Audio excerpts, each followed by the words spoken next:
예, 누구나 다 최애 구절이 있어요. 여러분도 하나씩 있죠? 예, 신앙생활 하다 보면 이렇게 딱 이렇게 마음에 꽂히는 게 있고 평생 이렇게 붙드는 게 있는데, 이 사모님은 이 구절이었던 거예요. 3장 오늘 읽었던 2절.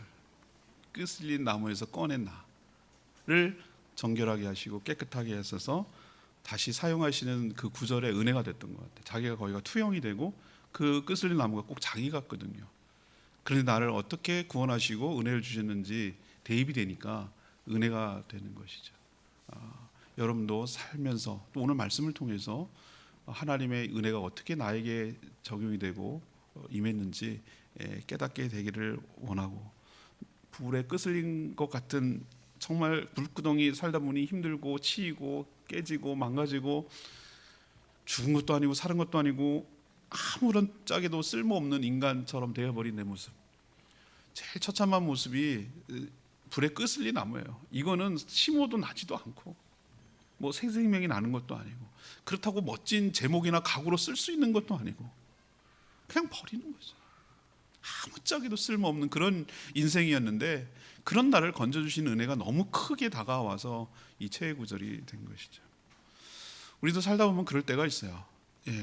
세파에 시달려서 먹고 살다 보니 자식들 부양하고 처자식 거느리고 살아남으려고 아둥바둥 거리다 보니 때 묻히고 더러워지고 거짓말하고 악닥스러워지고 우악스러워지고, 그렇게 살다 보니 나도 모르는 사이에 정말 이 얼룩얼룩하게 그렇게 내 모습을 발견하고 참 울 때가 있죠.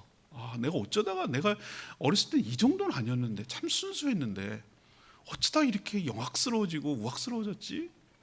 이렇게 세상 사는 거 하나도 욕하면서 닮았지? 뭐 이런 모습을 여러분도 느낄 때가 있는데, 아마 오늘 이 사모님도 그러고 여기 이스라엘 백성도 그러고 우리도 그런 모습이 있을 거라고 생각돼요.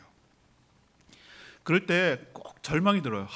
이제 난 틀렸다, 끝났다, 난 여기까지인가 보다, 내 인생은 여기까지인가 보다, 이런 생각이 들고 절망스럽고 끝났다고 그런 생각이 들 때 오늘 말씀을 통해서 그렇지 않다, 여러분의 인생은 끝난 게 아니다. 그 유명한 야구에서 있잖아요. 끝나야 끝나는 것이다. 하나님은 끝날 것 같은, 끝나 보이는 인생을 반전을 시키고 회복시키고 그래서 다시 사용하시는 은혜가 이 이스라엘 백성들 여호수아에게 있었듯이 여러분의 삶에도 그런 반전과 회복이 일어나게 되기를 축복합니다. 하나님이 구원하시고요, 다시 사명 주시고요, 그래서 존귀하게 쓰도록 여러분 인생도 반전을 시키고 축복하여 주실 줄 믿습니다. 그럼 하나님 어떻게 회복하시는가? 오늘 질문이 이거예요. 하나님 이스라엘 백성 여호수아 이 백성들을 어떻게 회복시켰습니까? 라는 것을 통해서 우리에게 적용하는 거예요. 하나님, 내 인생도 불에 끄슬린 것 같은 그런 인생이지만 내 인생도 다시 회복시켜서 존귀하게 쓰임받도록 은혜를 부어 주시옵소서. 이 순서를 따라가다 보면 내 인생도 회복되는 일이 일어나게 될 줄로 믿습니다. 하나님의 첫 번째 회복 단계는 속죄하게 한 후, 속죄를 시킨 후에 정결하게 하는 작업부터예요. 이게 하나님의 회복의 첫 단계예요. 오늘 3장 1절에 보면 꼭 욥기에서 보는 것 같은 천상회의의 모습을 스가랴가 봐요. 환상으로 봐요. 자, 하나님이 보좌에 계십니다. 그런데 오른쪽에 서 있어요. 사탄은 그의 오른쪽에 서 있어요. 여호사의 천사 앞에 서 있고요, 여호수아는. 그리고 그 사탄이 계속해서 뭐 하냐면 일러바쳐요. 참소하는 거예요. 참소. 검사처럼 계속해서 지적하고 얘를 왜 형벌을 줘야 되고, 얘를 왜 멸망시켜야 되고, 왜 얘를 죽여야 되고, 얘를 왜 박탈시켜야 되고, 얘를 왜 제거해야 되고 계속 일러바치는 거예요. 여호수아를 고발하고 고소하고 참소하고 일러바친 근거가 뭐냐? 무슨 내용을 갖고 있는가? 뭐라고 얘기했냐면 이렇게 했어요. 보십시오. 더러운 옷 입고 있지 않습니까? 3절에 그런 표현이에요. 더러운 옷 입었지 않습니까? 제사장이 어떻게 더러운 옷을 입을 수가 있습니까? 이제 다음 달 5월, 6월부터 레위기 묵상하는데 레위기에는 희한한 법이 있어요. 부정한 것이 무엇을 만지면 다 부정하게 되는 거예요. 마치 오염되는 것처럼. 내가 부정한 사람이에요? 그럼 내가 부정한 사람이 뭘 만지면 이게 부정하게 되는 거예요. 이거 만지면 이거 부정하게 되는 거예요. 근데 제사장이 깨끗하게 하고 정결하게 하는 중간 역할을 하는 것인데, 제사장이 더러운 옷을 입었다는 얘기는 그가 행하는 모든 제사의 행위나 모든 행위들이 다 더럽게 만든다는 거예요. 사단이 그걸 지금 지적하는 거예요. 자격 없어요. 저 사람 자격 없습니다. 여호수아 자격 없어요. 제사장이 어떻게 저럴 수 있어요? 더러운 옷 어떻게 입었어요? 이 더러운 옷은 상징이죠. 얼룩얼룩한 삶, 죄 가운데 있는 삶, 허물과 죄악이 많은 삶을 더러운 옷이라고 비유하는 거죠. 사단이 틀린 말 하는 거 봤습니까? 틀린 말 하는데 사실이 아닌 것처럼, 사실인 것처럼 말하는데 그 안에 뭐가 없냐면은 사랑이 없어요. 생명을 살리는 게 없어요. 우리도 보면요, 어떤 사람은 말을 하는데 말은 맞아. 근데 그 말이 사람을 살리는 진실의 말이 아니라 사람을 죽이는 칼날이에요. 어떤 사람은 거짓말을 잘해, 아주 부드럽게 얘기해. 그 안에는 진리가 없어. 하나님은 두 가지 속성을 동시에 갖고 계세요. 하나님은 공의롭고 정의롭고 참이고 진리이고, 그러나 동시에 사랑과 자비와 긍휼이 풍성하신 두 가지 양립할 수 없는 것을 하나님은 동시에 갖고 계신 분인 줄 믿습니다. 사단은 그게 없어. 한쪽이 없어. 진실을 말하되 진실로 죽이고 싶은 거예요. 하나님한테 일러바쳐. 여호수아를 일러바쳤으면 우리는 안 일러바칠까? 아마 저를 두고도 엄청 일러바칠 거예요. 제가 목사랍니다. 저 아닌 거 아시죠? 형편없는 거 아시죠? 저도 잘 알아요. 어느 날 내가 설교 준비하다가 엉엉 울었어요. 저도 잘 알거든요. 제가 얼마나 부족하고, 그런데 뒤에도 얘기하겠지만 그런 나를 쓰시는 하나님의 은혜가 더 크다 이거예요. 여러분, 여기에 넘어가지 마시길 바랍니다. 우리는 끊임없이 우리를 넌 안 돼, 넌 자격 없어, 니까지 게 뭐를 해. 사단은 우리에게 계속 참소를 해요. 하나님께 일러바치고 너 자신에 대해서 네가 잘 알잖아, 넌 안 돼, 넌 자격 없어, 넌 더러워, 넌 안 된다니까. 계속 우리를 공격해. 틀린 말도 아닌 것 같아. 참말이에요. 더러운 옷 입었어. 중요한 것은 하나님이 어떤 태도를 취하느냐가 중요해요. 보좌에 있어서 재판관 역할을 하시는 그분이 어떤 판단과 어떤 말을 하느냐가 중요한데, 맞아, 여서지 안 돼, 더러운 옷 입었잖아, 무슨 제사장 역할을 할 수 있겠어, 아웃시켜, 이렇게 하는 게 맞아요. 그러면 사단이 컷봐, 당신이 저런 사람을 제사장 세우면 당신이 틀렸어. 사단이 진짜 노리고 싶은 것은 하나님이 틀렸다는 걸 인정받고 싶은 거예요. 우리를 계속해서 넘어뜨리고 우리를 참소하는 것은 당신이 만든 피조물 받지, 당신 실패작이야, 당신이 안 된다는 거, 무능하다는 거 인정하고 그 자리에 내려와, 내가 할게, 이거거든요. 사단은 우리가 목표가 아니에요. 우리를 통해서 걸고 지렛대를 넘어서 하나님의 영광을 찬탈하고 싶은 게 사단의 목표라서 우리는 거기에 도구에 계속 이용당하는 거예요. 하나님을 아주 공고하게 만들고, 뭐라 그럴까, 힘들게 만드는 거예요. 난처하게 만드는 역할을 하려고 우리를 계속 넘어뜨리는 거예요. 근데 하나님께서 뭐라고 합니까? 오히려 여호수아를 정죄하고 여호수아를 뭐라고 하시는 것이 아니라 사탄을 뭐라고 그래요. 사탄을. 오늘 2절에 보십시오. 여호와께서 사탄에게 이르시되, 사탄아, 여호와께서 너를 뭐 하시나? 책망하노라. 할렐루야.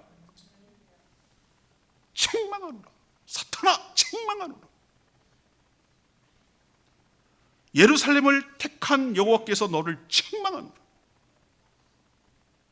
이는 불에서 꺼낸 그 슬린 나무가 아니냐. 전 이 말에 엉엉 울었어요. 한근영 사모님도 이 대목에서 울었을 거예요. 하나님 우리 형편과 처지를 아시는 분인 줄로 믿습니다. 당연하지. 불에서 끄집어냈으니까 저렇게 얼룩지고 더럽지. 그걸 뭐 몰라서 묻나? 근데 더 중요한 건 뭐예요? 내가 꺼냈어. 내가 불에 다 타버리고 없어질 존재였는데 내가 끄집어냈다. 왜? 내가 택했으니까. 내가 택했거든. 내가 저 여호수아를 내가 택했다, 선택했다. 나는 포기할 수 없다. 그래서 죽기 전에 세상에 그을리고 세상에 불타버리고 얼룩지고 도저히 사용할 수 없는 것 같던, 이제 끝난 줄 알았던 그 인생을 내가 불 가운데서 끄집어냈다, 구원했다. 그러니까 얼룩질 수밖에 없지. 당연하지. 네가 그거 갖고 일러바치고 그럼 뭐 할 거냐. 내가 모르는 바가 아니다. 다 안다. 그리고 그대로 놔두시는 것이 아니라 불에 그슬린 나무 같은 그 여호수아의 옷, 상징이죠. 그 옷을 천사들을 명해서 4절에 보니까 자기 앞에 선 천사들을 통해서 그 더러운 옷을 벗기라고 하십니다. 그냥 없던 걸로 해, 그냥 있는 대로 제사장 해라고 하나님은 하지 않았어요. 여기서 여러분이 하나님의 공의와 사랑을 아셔야 됩니다. 하나님 마음씨 좋으니까 더러운 거 뭐 당연하지, 그냥 내가 알고 있으니까 그대로 하라 그래, 그렇게 하는 분도 아니에요. 하나님 알아요. 그것을 수용하지만 그대로는 쓰실 수가 없어요. 그 더러운 옷을 벗겨야 돼요. 그걸 누가 하시느냐? 여호수아 보고 스스로 하라고 하지 않았어요. 천사들을 명해서 하나님이 친히 그 더럽고 추악한 죄의 옷, 허물의 옷, 얼룩진 옷, 추잡한 옷, 그 모든 것들을 친히 하나님께서 벗겨주시는 분인 줄 믿습니다. 벗긴 상태로 있으면 어떻게 해요? 아름다운 옷, 의로운 옷, 정결한 옷으로 새로 입혀주시는 하나님이신 줄 믿습니다. 거기다가 정결한 관까지 씌워주시는 하나님이세요. 5절에 보면은 정결한 관을 그 머리에 씌워달라고 요청하니까 그거 씌워주세요. 이건 다 상징이에요. 옷은 우리의 행실과 우리의 성품과 우리의 모습을 말하는 것이에요. 여호수아를 이렇게 하셨던 하나님이 우리도 동일하게 하실 줄 믿습니다. 우리라고 안 그럴까? 아둥바둥 살다 보니 더럽고 추해진 우리를 그대로 두시지 아니하시고 그대로 수용하지 아니하시고 우리의 더러운 옷부터 벗겨주시고 정결하고 아름다운 깨끗한 옷으로 우리를 갈아입혀 주시고 우리를 일러바치고 우리를 욕하는 사단을 입 다물게 하시고 조용히 시키시고 내가 안다고 하시고 깨끗하게 그리스도의 보혈로 정결하게 하여 주실 줄 믿습니다. 우리도 아이들 키우다 보면 비 오고 바람 불고 춥고 이런 날 나가면 감기 걸릴 게 너무 뻔해.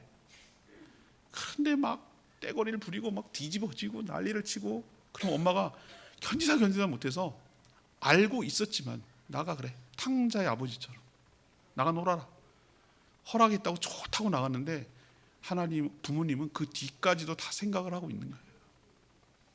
아니라 들을까 나가서 진짜게 놀고 막 멍멍이처럼 논 거지. 옷 다 묻히고 막 진탕에 시크 놀고 새카매지고 막 옷 다 더러워져가지고 장화 질질 끌고 물 축축 젖어가지고 현관에 따고 왔어요. 여러분 부모님이랑 어떻게 하겠어요? 아우 내 새끼 맞지. 그 새끼를 그냥 안을 수는 없어요. 제일 먼저 하는 일이 뭐냐? 거기 서 있어 들어오지 마. 여기 들어오면 하나님이 계신 거룩한 곳에 더러운 것이 들어올 수가 없어. 거실로 들어올 수가 없어. 현관에 서 있어. 거기 있어. 거기서 뭐 합니까? 더러운 옷, 더럽혀진 장화 다 벗깁니다. 스스로 벗깁니까? 아니요. 엄마가 벗깁니다. 부모가 벗깁니다. 그렇게 몸만 들어가지고 목욕탕에 가서 깨끗하게 다 씻긴 상태로 두는 것이 아니라 새로운 옷을 갈아입혀주고 그리고 안아주고 뽀뽀해주고 먹을 거 주고 이런 과정을 거치는 것이죠. 하나님 우리 사랑하십니다. 근데 더러운 옷 입은 상태로는 안을 수가 없어요. 더러운 입은 상태로 부모와 함께 거실에서 뒹굴거리며 살 수가 없어요. 왜? 거기는 하나님이 계신 거룩한 곳이기 때문에. 하나님께서 우리를 용납하고 싶으세요. 우리 알아요. 우리의 끄집어낸 거 알아요. 얘가 왜 저지른지도 알아요. 옆에서 아마 큰 누나, 언니가 막 일러바쳤을 거예요. 엄마 나가지 말라는데 쟤 나갔어요. 엄마 쟤 야단쳐 주세요. 쟤 엄마 말 안 들었어요. 사단이죠, 사단. 쟤 저랬어요. 엄마 나 잘 들었지요. 뭐 이렇게 하는 거예요. 근데 입 다물라고 그래요. 조용히 해. 그리고 알아요. 말 안 들은 것도 알아요. 더러운 것도 알아요. 다 알아요. 근데 버릴 수 없어. 내 자식이니까. 내가 택한 자식이니까. 근데 이걸 둘 수도 없어. 우리를 깨끗하게 보혈로 깨끗하게 하셔서 우리를 품어주시고 안아주시고 우리를 축복하여 주시는 하나님이신 줄 믿습니다. 이게 회복의 첫 단계예요. 하나님 이것부터 하신다. 여호수아 한 게 뭐가 있어요? 아무것도 없어. 그냥 서 있었을 뿐이에요. 모든 정결하게 하는 과정을 하나님이 주도해 가세요. 사단의 입을 다물게 하고 더러운 옷을 벗기고 새로운 옷을 입혀주고 거룩한 관을 씌워주시는 이 모든 작업을 내가 아닌 하나님께서 주도적으로 행하셔서 여러분도 여호수아처럼 정결하게 그리스도의 보혈로 정결한 사람이 되도록 회복시켜 주실 줄 믿습니다. 두 번째 단계는 뭐냐? 하나님께서 회복시키는데 다시 사명을 감당하도록 관을 씌워 주실 줄 믿습니다. 더러운 옷 죄죠. 이거 벗기고 새로운 옷 의로움이죠. 전 이 의로움, 옷 입는다는 표현이 너무 좋아요. 우리도 옷 벗었다, 그럼 퇴직했다 이런 말이거든요. 뭐 옷 입었다, 뭐 이런 표현을 쓰는데 아주 옷이 적절해요. 우리는 원래 더러운 자예요.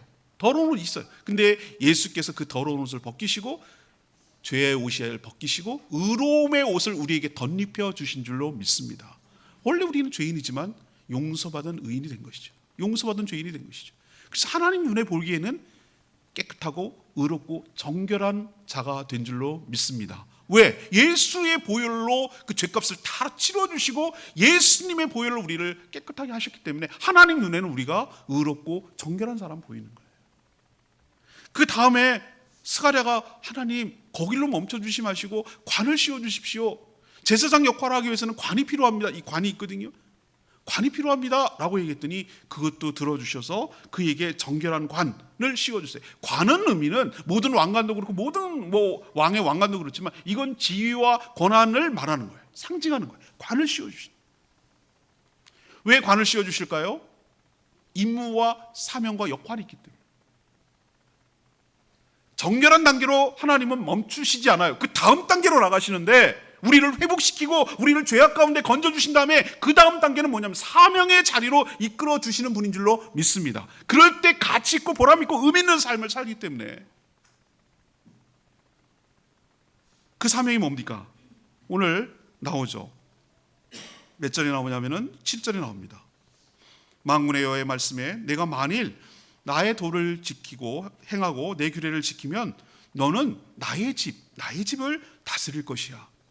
그리고 나의 뜰을 지킬 것이야. 그리고 또 세 번째, 너로 여기 서 있는, 여기는 천상입니다. 하늘의 세계입니다. 여기 서 있는 자들 가운데 왕래 왔다 갔다 하게 될 것이야. 엄청난 특권이고 축복인 줄로 믿습니다. 하나님의 집을 다스린대요. 이게 말이 되는 얘기예요? 여호수아가? 하나님의 집을 다스린다는 것은 경영하고 관리하고 매니지먼트 한다는 뜻이에요. 그 일에 쓰임 받는다는 거예요. 또 이 하나님의 성전, 하나님의 나라, 하나님의 교회가 온전히 되도록 가드, 지키고 보호하는 역할을 네가 하게 될 것이야. 또 하나, 천상, 하나님의 세계와 연결해서 왕래라는 게 뭐냐면 소통하고 교통하고 거기에 있는 뜻을 여기다 전하고 여기에 있는 고충을 하나님께 전하는 그런 메신저 역할을 네가 감당하게 될 것이야. 제사장이죠. 제사장 역할이 이거거든요. 좀 이따도 얘기하겠지만 하나님께서 여러분을 왕같은 제사장으로 사용하여 주시는 줄 믿습니다. 신약으로 넘어오면서부터 모든 성도는 왕같은 제사장이에요. 이 역할을 감당하는 거예요. 세상과 하나님 사이에 서서 하나님 나라를 경영하며 하나님 나라를 지키며 진리가 훼손되지 않도록 교회와 진리를 말씀을 지키는 역할을 하며 하나님의 뜻을 이 땅에 전달하며 이 땅의 아픔과 고통을 하나님께 호소하며 이 제사장의 역할을 온전히 감당하기 위해서 뭘 써야 되냐면 거룩한 영광스러운 관을 그에게만 씌워주신 것이 아니라 우리에게도 씌워주시는 줄 믿습니다. 이것을 우리 교회로 치환하면 돼요. 교회, 거룩한 교회, 하나님의 나라, 하나님의 성전을 교회로 치유한다면 우리를 깨끗하게 하신 그 하나님께서 우리 교회를 지키며 우리 교회를 섬기며 우리 교회를 보호하며 천상과 하늘을 연결시켜서 땅을 연결시켜서 축복하며 간구하고 기도하며 이런 왕같은 제사장 역할을 할 수 있는 엄청난 특권을 우리에게 부여하여 주시는 줄 믿습니다. 이 일을 할 수 있도록 6절에 보니까 보증해줘요. 여호와의 천사가 여호수아 앞에 증언하여 이르되, 이 얘기는 뭐냐면은 확실하게 확답을 주고 보증해 준다는 의미예요. 그렇지만 이 일을 감당하기 위해서 우리가 해야 할 역할이 있어요. 해야 될 의무가 있어요. 그것은 바로 뭐냐면은 오늘 6, 7절에 있는 말씀대로 내 도를 행하며 내 규례를 지키는 것이에요. 여기서 나는 주체는 하나님이세요. 하나님의 도, 하나님의 규례는 뭘 말하는가? 하나님의 말씀을 의미하는 것이에요. 하나님의 말씀을 온전히 지키고 그 수행할 때 이 엄청난 특권을 우리에게 부여하시고 이 엄청난 사명을 우리가 감당할 수 있도록 은혜를 부어주시는 줄로 믿습니다. 이게 특권이고 축복이라고요. 여러분들 아셔야 돼요. 우리를 왜 하나님께서 정결하게 하시고 하시는지 그 이유를 아셔야 돼요. 사명의 자리로 나가게 하셔서 우리를 존귀하게 쓰시기 위해서 그러는 거란 말이에요. 사명의 특권이고 축복이에요. 여러분, 오래 사는 게 축복입니까? 아니요. 짧게 살더라도 가치 있고 의미 있게 사는 것이 축복인 줄 믿습니다. 그냥 시간 허송세월 보내는 게 축복입니까? 오래오래 버립니다. 죽을 때까지 하나님 앞에 존귀하게 쓰임받고 이 역할을 감당하고 의미 있고 보람 있는 삶을 쓰는 것, 하나님 앞에 이렇게 들어서 이 도구를, 나를 도구로 써서 축복의 통로로 쓰시는 것, 이 자체가 하나님의 축복이고 은혜인 줄로 믿습니다. 여호수아에게 관을 씌워줬듯이 여러분도, 정결하게 된 여러분도 여러분 머리에도 관을 씌워주셔서 하나님 나라를 위해서, 몸된 교회를 위해서 쓰임받도록 여러분도 존귀하게 써주실 줄로 믿습니다. 이런 특권을 누리시는 저와 여러분 되기를 소망합니다. 하나님이 이렇게까지 회복시킨다고, 나 같은 자를 나는 깨끗하게만 해줘서 너무 고마운데 거기에 멈추지 않냐시고 그 다음을 생각하고 이행하시는 하나님, 감사하며 살아가게 되기를 원합니다. 이 사명을 수행하기 위해서 딱 한 가지 조건밖에 없어요. 하나님의 말씀을 온전히 지키는 저와 여러분 되기를 소망합니다. 자, 마지막 세 번째 단계는 뭐냐? 풍성한 축복을 내려주시는 거예요. 이게 진짜 온전한 궁극적인 회복의 타겟이에요. 거기까지 가는 거예요. 이것이 하나님께서 당대 여호수아 제사장, 스가랴서는 언제적 그 사회상이라는 걸 여러분이 먼저 전제를 깔으셔야 되냐면 70년 바빌론 포로에서 이스라엘 백성, 유다 백성들이 돌아와서 재건하는 과정에서 수룹바벨 총독이 행정과 정치적인 리더라면 또 하나의 리더는 바로 이 대제사장 여호수아였어요. 그럼 이 말씀을 스가랴서에게 보여줄 때 이 말씀을 딱 어떻게까지 생각하냐면, 이 당대에 지금 유다 상황 속에서 여호수아 제사장에게 하는 말, 여호수아 이름이 나오니까 여호수아에게 하는 말인가 보다라고 생각할 수 있잖아요. 틀린 거 아니에요. 맞아요. 하나님의 예언은 중첩되어 있어요. 가까이는 대제사장 여호수아지만 지금 멀리 있는 것을 동시에 보여주고 계세요. 하나님께서 먼 훗날, 이건 너희들만의 문제가 아니라 모든 인류를 회복시키고 하나님의 택한 모든 백성들을 향한 하나님의 말씀이라는 것을 확대시켜 주려고 아주 노골적으로 얘기해 주고 있는 대목이 그 뒤에 말이라서 훨씬 은혜가 돼요. 자, 보세요. 오늘 뭐라고 얘기하냐면 8절 이렇게 얘기해요. 대제사장 여호수아야, 너와 내 앞에 있는 내 동료들은 내 말을 들을 것이라. 네 동료들이 뭐예요? 바로 그 이스라엘 백성들이 옆에 있던 대제사장 그룹을 말하는 거예요.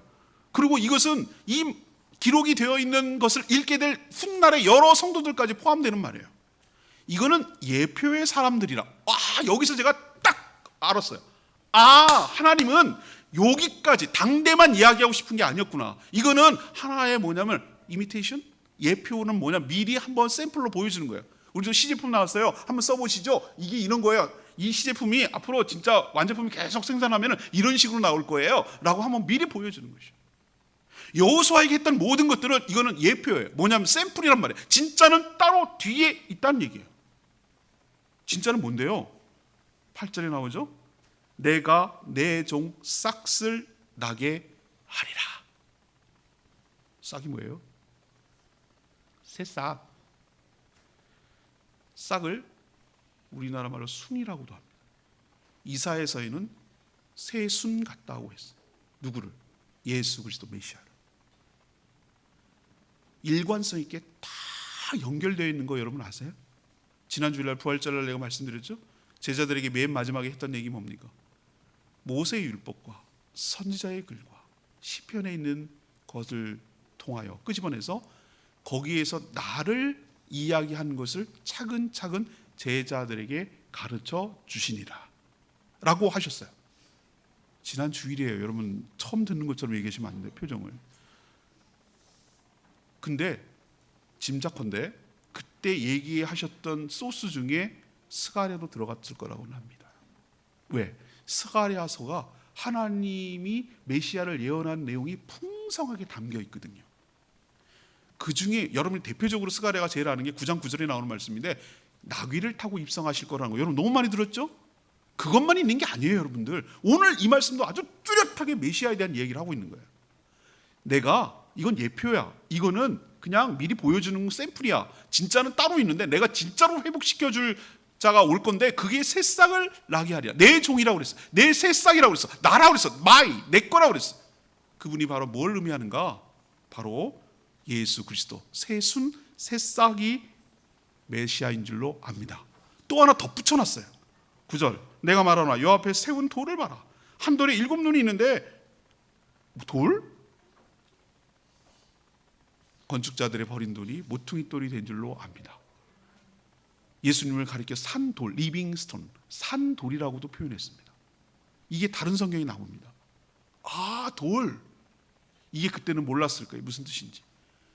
아, 순, 싹, 돌.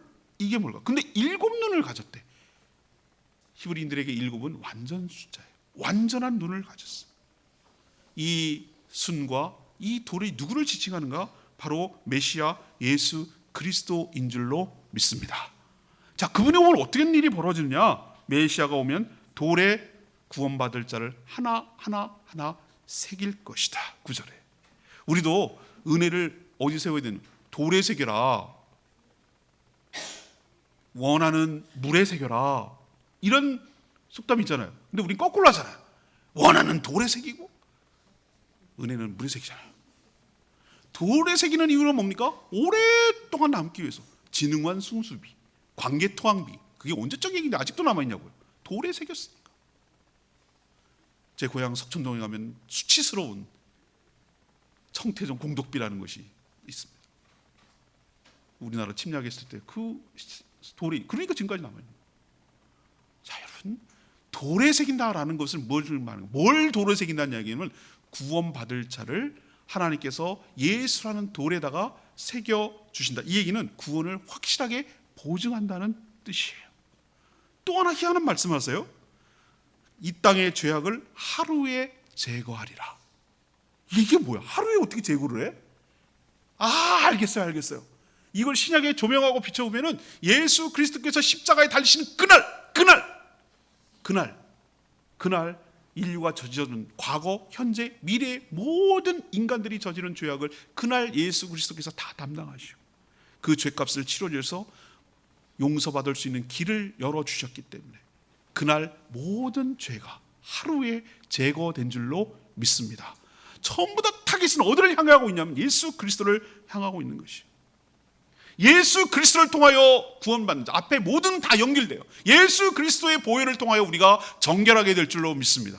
예수 그리스도 때문에 우리가 사명을 받고 하나님의 나라와 몸된 교회를 위하여 일하게 되고 사명을 받게 될 줄로 믿습니다. 궁극적으로 예수 그리스도 때문에 우리가 구원이 완성되고 구원이 보증될 줄로 믿습니다.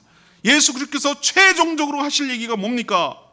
10절에 만군의 여호와가 말하노라. 그날 그렇게 되어진 날, 예수 그리스도를 통하여 구원이 완성되는 그날, 너희는 각각 모두 각각 포도나무와 무화과 나무 아래로 서로 초대하리라. 이게 무슨 말인지 몰라요. 당시 문화로 들어가야 되고 당시 이게 무엇을 표현하는지 알아야 돼요. 인간이 그 시대마다 최고의 상태, 최고로 행복한 상태를 그려내는 관용구가 있어요. 저 북한, 북조선 사람들은 뭐라고 얘기하는지 아세요? 최고로 좋은 상태를 기와집을 짓고 이밥에 고깃국 먹는 거. 제 말 무슨 뜻인지 이해하시죠? 김일성이가 그걸 구원해 주셨어요. 기와집, 이밥은 우리 그 제주말로 곤밥, 고운밥, 쌀밥 먹고 고깃국 먹는 거 최고의 행복이야. 그런 사회가 최고의 행복이야. 우리는 남한 사회는 어떻습니까? 남진이 부른 노래가 있어요. 저 푸른 초원 위에 그림 같은 집을 짓고 사랑하는 님과 함께 500년? 100년. 그래, 100년 살고 싶어. 이게 꿈이야, 이게. 그래서 맨날 남자들은 맨날 전원주택 얘기하고 캠핑카 얘기하고 맨날 이런 게 그게 꿈이거든, 로망이거든. 시대마다 뭐라 그러죠? 최고로 풍요롭고 최고로 안정되고 최고로 이게 뭐랄까 풍성한 그런 어떤 관용구가 있어요.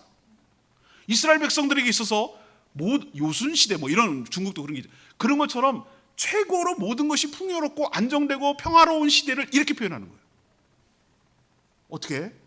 각각 포도나무, 무화과 나무를 그 아래 나무에 우리도 보면은 동네마다 이렇게 나무가 있고 정자가 있고 그 안에서 동네 사람들 모여가지고 이것저것 먹고 담소도 나누고 간식도 나눠 먹고 그런 것처럼 그때가 되면 주님께서 이 모든 것을 완성하시는 구원의 날이 완성되는 그날, 모든 사람들이 서로 초대하기를 풍성하게 무화과와 포도나무를 열매를 과실을 나누어 먹으면서 행복하게, 전쟁도 공포도 없고 다 사라지고 모든 것이 먹거리가 넉넉하고 평화롭고 넉넉한 시대에서 살게 될 것이다. 이건 상징이에요. 주님께서 우리의 구원을 모두 완성하시는 그날, 우리를 영생의 가운데, 천국 가운데 인도하여 주실 줄 믿습니다.